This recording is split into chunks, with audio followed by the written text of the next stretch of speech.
네, 오늘 협상 고생하셨습니다. 연합뉴스 이명석 기자인데요.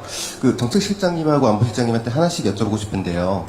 정책실장님 좀 전에 발표하신 한미 관세협상 세부 내용이 우리보다 한 발 앞서서 타결을 지었던 미국이랑 일본 사이의 관세협상 세부 내용하고 어떤 면에서 차별점이 있다고 판단하시고 국민들이 어떻게 받아들였으면 좋겠는지 설명 부탁드리고요.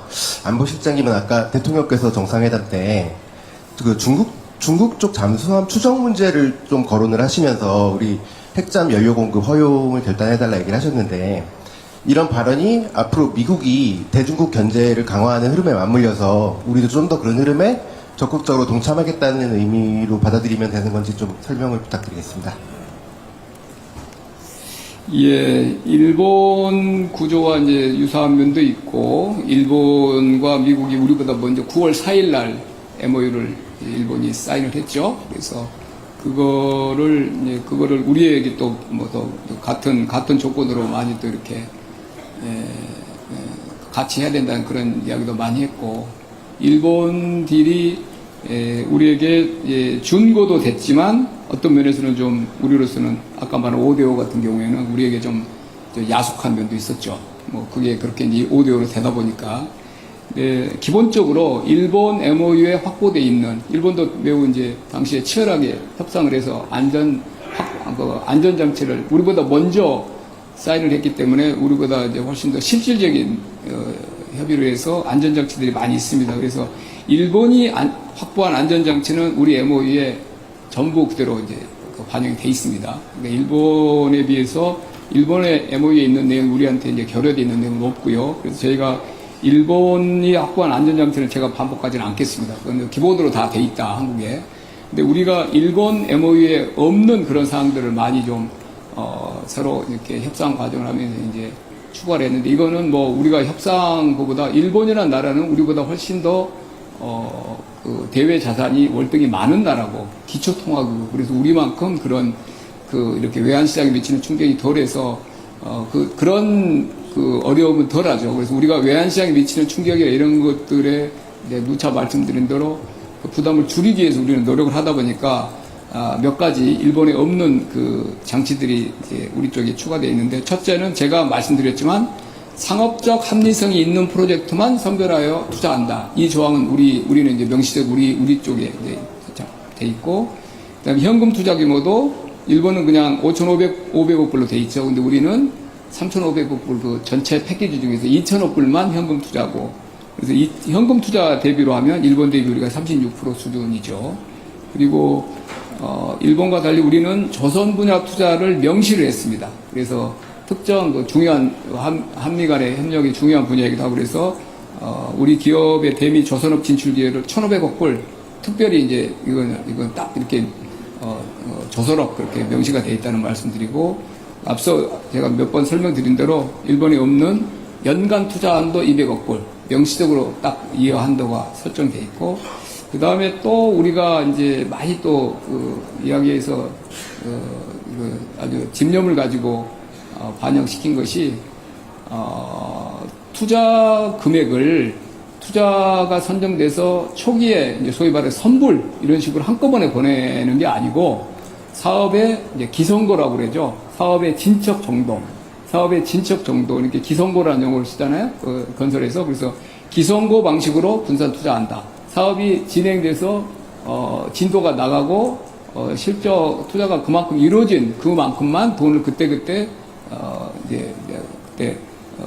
분납을 한다. 이런 근거를 만들어놨고, 그 다음에 프로젝트를 뭐 여러 개를 할 거 아니에요. 이제 보면 뭐 원자력 발전소도 짓고, 뭐 여러 이제 인프라도 하고, 여러 사업들이 조선도 하고, 여러 사업체가 여러 개가 나올 텐데, 프로젝트별로 SPC를 만드는 게 아니고, 우리는 그거를 하나로 엄브렐라로 만듭니다. 엄브렐라 SPC로 만들어서 사업하다 보면 상업적 합리성 많이 최선의 노력을 해도 가끔 보면 어떤 거는 뭐 예상보다 조금 더 많이 나오고 더디고 그럴 텐데, 그럴 때 우리가 이쪽에서 좀 더딘 쪽에서 또 잘 나온 쪽을 이익을 이렇게 풀을 해서 회수할 때 엄브렐라 SPC 구조도 한국은 반영되어 있다. 그리고 한국인 프로젝트 매니저를 선임해야 된다. 이 조항도 한국은 있습니다. 그리고 가상금리 상한도 우리는 이제 또 국제금융이나 이 시장이 일본보다는 좀 우리가 좀 이렇게 얇기 때문에 딥하지 않죠. 그래서 기존 뭐 좀 전문적입니다만 상한을 일본 플러스 30bp로 가정했고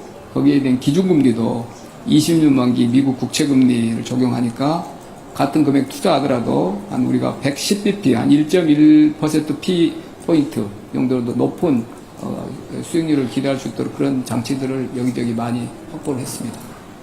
감사합니다.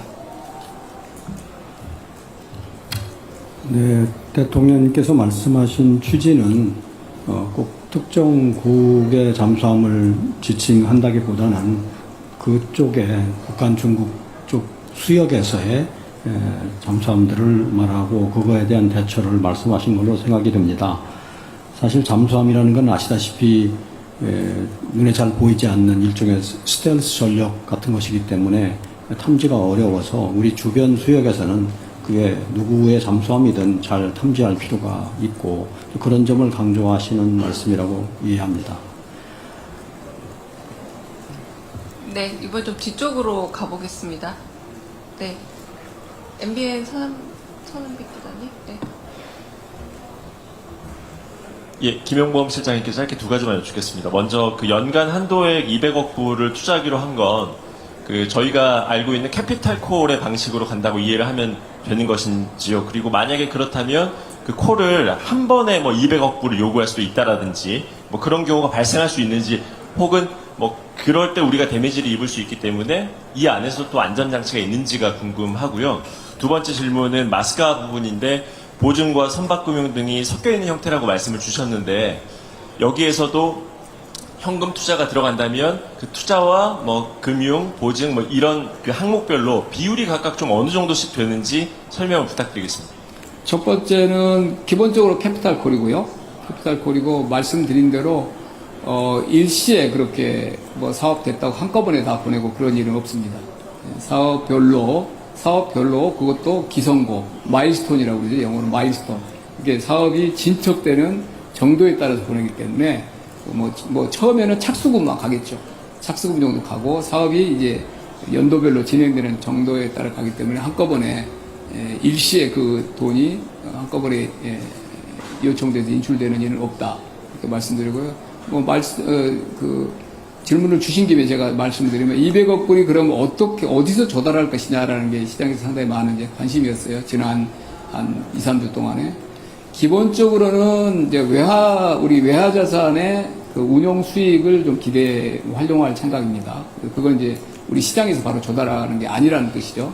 외화 자산의 이제 운용 수익이 우리가 적지 않기 때문에 이자, 배당 이런 걸로 그 수익이 이제 상당히 많이 이제 그쪽 활용할 수 있을 것 같고, 그다음에 이제 시장에서 만약에 그중 일부를 기체를 하면 아마 이제 정부 보증채 형식으로 할 것 같은데, 정부 보증채도 국내 외환시장에서 조달할 생각은 없고, 만약 그런 경우라도 인터내셔널 캐피탈 마켓 국제시장에 가서 기체하는 거는 뭐 산원이나 수은이 가서 하듯이 그런 방식으로 할 거기 때문에 추가로 국내 외환시장에 이것 때문에 공급이 늘어날 일은 절대 없다.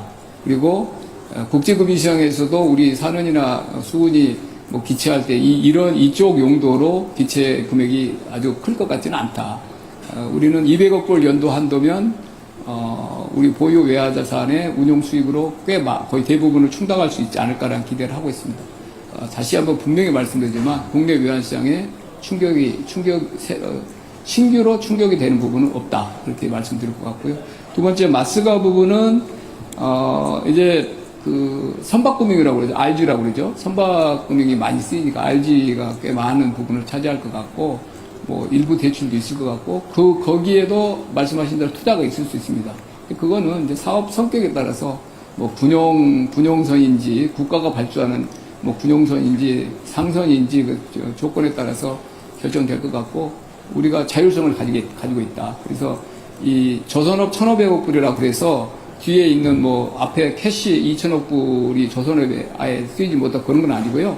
2,000억 불 이 부분도 조선 분야로도 할 수 있습니다. 그리고 이제 1,500억 불은 이쪽은 훨씬 더 자유로운 그 영역이라서 1,500억 불이 아마 대종은 뒤에 뭐 별도로 1,500불 부분이 될 텐데, 조선 분야에서 우리가 우리 필요에 의해서도 캐시 인베스먼트 형식을 일부 뛸 필요가 있다 그러면 그것도 이 2천억 불 내에서 할 수 있다 이렇게 말씀드리겠습니다. 네, 질문이 워낙 많아서 아마 오늘 다 소화는 못할 것 같습니다. 아까도 손 드셨죠? 네. 한 두